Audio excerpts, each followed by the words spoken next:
Hello दोस्तों, money mountain में आप सभी का एक बार फिर से स्वागत है। और आज हम फंडामेंटल एनालिसिस से रिलेटेड एक इम्पॉर्टेंट टर्म सीखने जा रहे हैं। आपने कंपनी के डिविडेंड के बारे में तो सुना होगा, लेकिन कभी आपने इस चीज़ पे ध्यान दिया है कि डिविडेंड परसेंटेज क्या होता है, डिविडेंड पे आउट किसे कहते हैं, या डिविडेंड यील्ड क्या होता है। Dividend percentage, dividend pay out, dividend yield आपको कई सारी वेबसाइट्स में जो कि शेयर मार्केट से रिलेटेड आपको डेटा प्रोवाइड करती हैं, वहाँ पर आपको इजीली ये टर्म्स देखने को मिल जाएंगी। तो यहाँ पर हम इन टर्म्स को समझने की कोशिश करते हैं। तो डिविडेंड परसेंटेज होता है, उसका डायरेक्ट रिलेशन होता है फेस वैल्यू पर शेयर से। डिविडेंड परसेंटेज में आपको शेयर प्राइस की भी ज़रूरत नहीं होती है और ईपीएस की भी ज़रूरत नहीं होती है। डिविडेंड परसेंटेज में केवल फेस वैल्यू पर शेयर के हिसाब से डिविडेंड परसेंटेज निकालते हैं। तो कैसे निकालते हैं देखते हैं।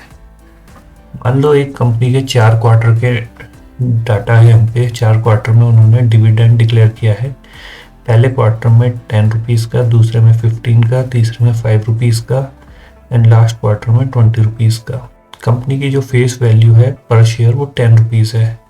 अब 10 रुपीज़ ही कंपनी की फेस वैल्यू और पहले क्वार्टर में कंपनी ने 10 रुपये का डिविडेंड डिक्लेयर किया है, तो डिविडेंड परसेंट हो गया 100%। सेकंड क्वार्टर में कंपनी ने 15 रुपीज़ का डिविडेंड डिक्लेयर किया है, फेस वैल्यू रिमेन अनचेंज, तो डिविडेंड परसेंटेज हो जाएगा हमारा 150, क्योंकि जो फेस वैल्यू के हिसाब से डिविडेंड 15 रुपये का है, वो 150% है फेस वैल्यू के। थर्ड आता है, कंपनी ने थर्ड क्वार्टर में डिविडेंड कम करके 5 रुपये कर दिया, 5 रुपये ही डिक्लेयर कराया डिविडेंड। तो 10 रुपीज़ के हिसाब से जो फेस वैल्यू हमारी, उसके हिसाब से 5 रुपये है, केवल 50%, आधा है उसका, तो डिविडेंड परसेंटेज हो जाएगा 50%। और फोर्थ है, फोर्थ क्वार्टर में 20 हो गया, डबल हो गया फेस वैल्यू से डिविडेंड, तो जो डिविडेंड परसेंटेज है वो 200 हो गया। तो ये है डिविडेंड परसेंट का बहुत ही सिंपल सा लॉजिक। नेक्स्ट चीज़ हम देखेंगे, डिविडेंड पे आउट कैसे क्या होता है, या डिविडेंड पे आउट किसे कहते हैं। तो डिविडेंड पे आउट का डायरेक्ट रिलेशन होता है ईपीएस से। ईपीएस माने अर्निंग पर शेयर।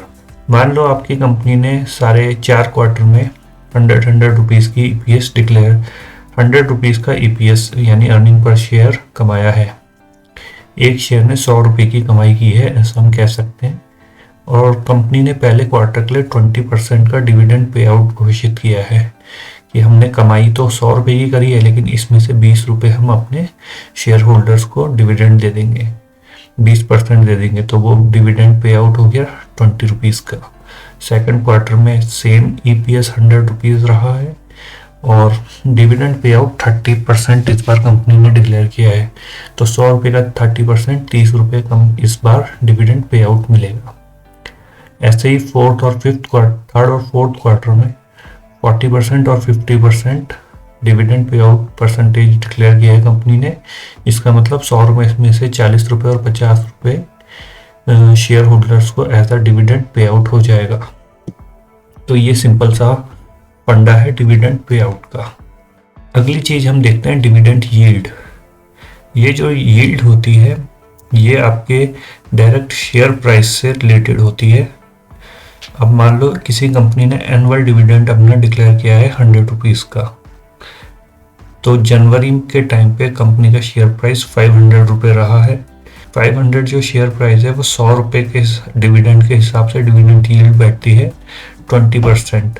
तो ये जो लोग शेयर मार्केट को रोज डेटा एनालिसिस करते हैं, तो उन लोगों को ज़्यादा अच्छे से समझ में आएगा कि रोज शेयर का प्राइस ऊपर नीचे होता है और उसी हिसाब से डिविडेंड यील्ड भी रोज चेंज होती रहती है। तो उसी शेयर का प्राइस फरवरी में 400 रुपीज़ हो गया, थोड़ा सा कम हो गया क्योंकि एनुअल डिविडेंड है, एक बार दे दिया है कंपनी ने, तो अभी 400 के प्राइस पे वो एनुअल डिविडेंड यील्ड शो होगी 25% की। मार्च में फिर कंपनी का प्राइस 600 हो गया और डिविडेंड यील्ड हो गई 16.67% की। तो यहाँ पर देखने वाली ये चीज़ है, कंपनी ने एक बार डिविडेंड डिक्लेयर कर दिया, डिविडेंड पे कर दिया, तो जो शेयर का प्राइस है अगर वो कम हो रहा है तो डिविडेंड यील्ड बढ़ जाएगी, डिविडेंड यील्ड परसेंटेज बढ़ेगा। और शेयर का प्राइस बढ़ रहा है तो डिविडेंड यील्ड परसेंटेज कम होगा। तो इसी तरह जून में आप देख सकते हैं कि उस शेयर का प्राइस हाईएस्ट हो रहा है 800 रुपीज़ का, और डिविडेंड यील्ड, क्योंकि एनुअल डिविडेंड कांस्टेंट है इसलिए डिविडेंड यील्ड सबसे लोवेस्ट 12.5% रही है। अब इस स्लाइड में हम dividend percentage, dividend pay out और डिविडेंड यील्ड को एक साथ कैलकुलेट करेंगे। तो सबसे पहले हम देखते हैं डिविडेंड परसेंटेज। अब डिविडेंड यहाँ पर हम एक कंपनी ले ली, हमने एक XYZ कंपनी ले ली और उसके कुछ डेटा ले लिए जो हमें जरूरत पड़ेगी dividend percentage, dividend pay out and dividend yield को और डाटा निकालने के लिए। तो सबसे पहले है हमारे पास एनुअल डिविडेंड है कंपनी का 100 रुपये का। कंपनी की फेस वैल्यू यहाँ पर 10 रुपीज़ की है। EPS 500 रुपीज़ का है और करंट शेयर प्राइस है कंपनी का 2000 रुपये। तो सबसे पहले हम निकालेंगे डिविडेंड परसेंटेज। और डिविडेंड परसेंटेज जो वो होता है रिलेटेड कंपनी की फेस वैल्यू से।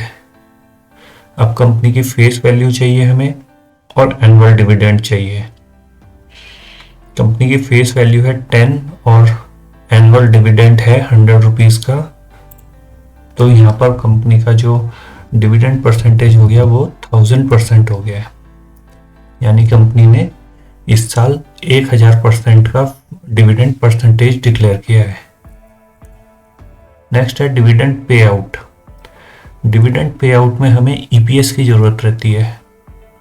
अब कंपनी ने जो एनुअल डिविडेंड दिया है 100 रुपीज़ का और कंपनी का जो EPS है वो 500 रुपीज़ का है, तो यहाँ पर डिविडेंड पे आउट हो गया 20% का।